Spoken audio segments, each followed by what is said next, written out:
Halo pionir dan semua penggiat mata uang digital dimanapun Anda berada. Selamat datang kembali di channel kita yang selalu membahas perkembangan terbaru di dunia Pi Network. Hari ini, kita akan menyelami sebuah topik yang sangat fundamental, sebuah konsep yang akan menentukan masa depan kita bersama di ekosistem Pi. Banyak dari kita mungkin bertanya-tanya, kapan nilai Pi akan benar-benar terasa? Kapan Pi bisa digunakan secara luas seperti mata uang lainnya? Nah, jawabannya ada dalam satu kata kunci, normalisasi nilai. Kita semua tahu, Pi Network sedang membangun fondasi ekonomi yang revolusioner. Pembayaran mulai mudah, aplikasi-aplikasi bermunculan, dan potensi perdagangan sudah di depan mata. Tapi ada satu tantangan besar di depan kita, dan itu bukan lagi soal teknologi canggih, melainkan bagaimana kita mengubah konsensus nilai menjadi realitas ekonomi sehari-hari. Dalam video kali ini, kita akan mengupas tuntas artikel riset spesial dari tim inti GCV Global, yang berjudul, Dari Pembayaran Pi Menuju Perdagangan GCV, Bagaimana Nilai Menjadi Normal.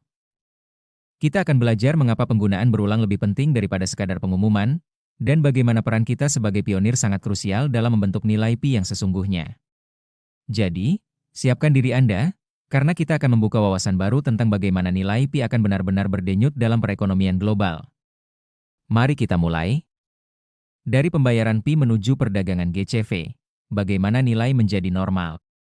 Bagaimana penggunaan mengubah konsensus menjadi realitas ekonomi? Nilai tidak menjadi nyata hanya karena diumumkan. Nilai menjadi nyata ketika digunakan berulang kali. Pi Network kini memasuki fase di mana pembayaran menjadi mudah, aplikasi berkembang, dan perdagangan mulai dimungkinkan. Tantangan berikutnya bukanlah teknologi, melainkan normalisasi nilai. Artikel ini menjelaskan bagaimana pembayaran Pi berevolusi menjadi perdagangan berbasis GCV. Mengapa normalisasi lebih penting daripada sekadar visibilitas, dikenal orang? Bagaimana penggunaan berulang memperkuat persepsi nilai? Apa yang harus dilakukan pionir untuk mengubah konsensus menjadi kenyataan? Pembayaran memperkenalkan nilai. Perdagangan memperkuat nilai. Normalisasi mempertahankan nilai. 1. Apa arti sebenarnya dari normalisasi nilai? Normalisasi terjadi ketika harga tidak lagi terasa seperti eksperimen. Pengguna berhenti menghitung ulang setiap transaksi.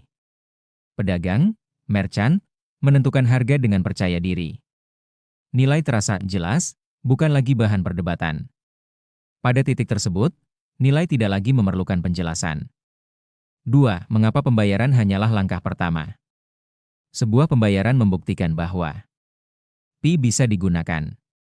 Proses penyelesaian, settlement, berhasil. Pengguna bisa bertransaksi. Namun, pembayaran saja tidak mendefinisikan sebuah ekonomi. Tanpa perdagangan, commerce, pembayaran tetap terisolasi, nilai terasa sesaat, dan penetapan harga tidak memiliki kesinambungan. Perdagangan menciptakan konteks. 3. Apa yang mengubah pembayaran menjadi perdagangan? Pembayaran menjadi perdagangan ketika barang dan jasa diberi harga secara konsisten. Transaksi berulang dari waktu ke waktu. Banyak pedagang menyelaraskan logika penetapan harga. Pengguna membelanjakan Pi tanpa ragu. Disinilah GCV beralih dari sekadar konsep menjadi praktik nyata. 4. Mengapa konsistensi lebih penting daripada skala? Pada tahap awal, konsistensi mengalahkan volume, jumlah. Sejumlah kecil pedagang yang menetapkan harga secara koheren akan melatih ekspektasi pengguna dan membangun memori harga. Volume besar tanpa konsistensi hanya menciptakan kegaduhan dan merusak kepercayaan. Normalisasi mengutamakan disiplin di atas skala besar. 5. Bagaimana GCV berfungsi selama normalisasi? GCV tidak digunakan sebagai kutipan pasar, seperti harga saham. GCV berfungsi sebagai kerangka referensi, alat koordinasi, model mental bersama. Ini memungkinkan pedagang untuk menyelaraskan harga dan menghindari banting harga yang merusak. 6. Mengapa penggunaan berulang lebih penting daripada bukti?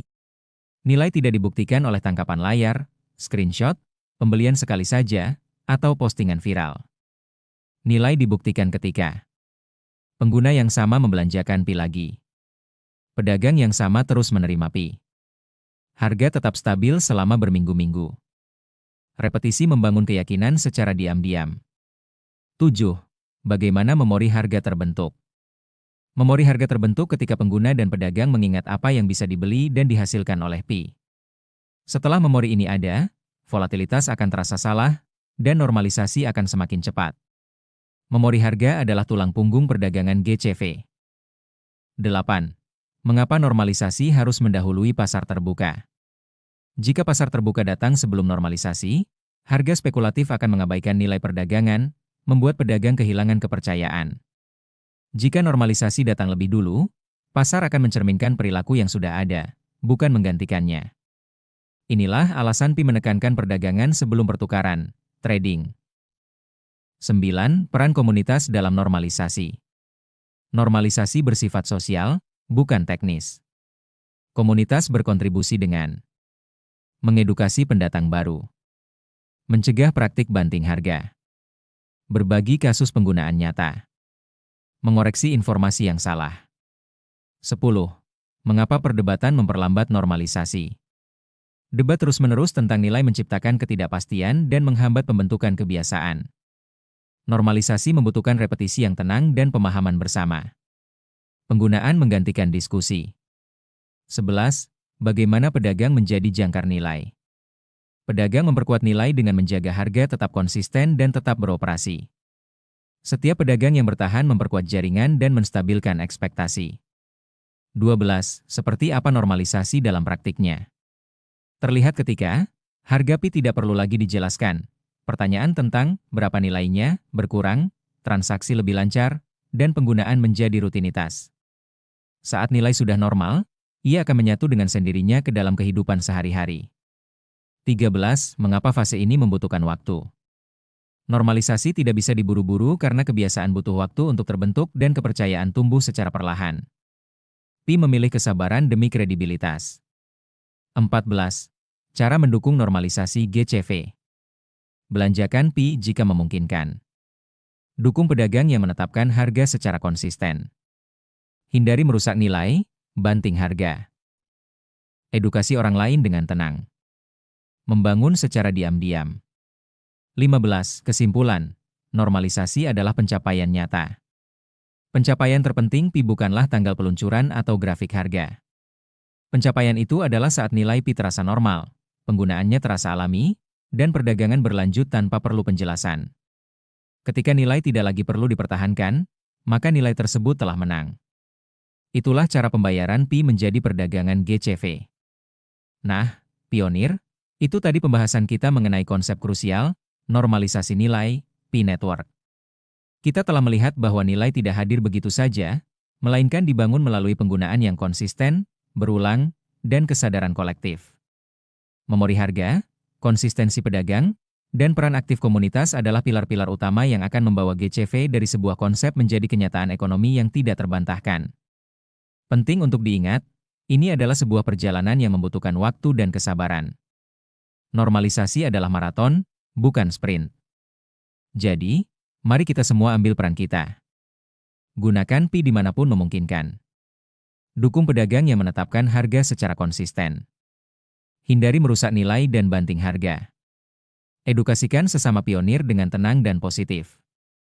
Dan teruslah membangun, sedikit demi sedikit, setiap hari. Momen paling penting dalam perjalanan Pi bukanlah tanggal peluncuran mainnet atau lonjakan harga di grafik.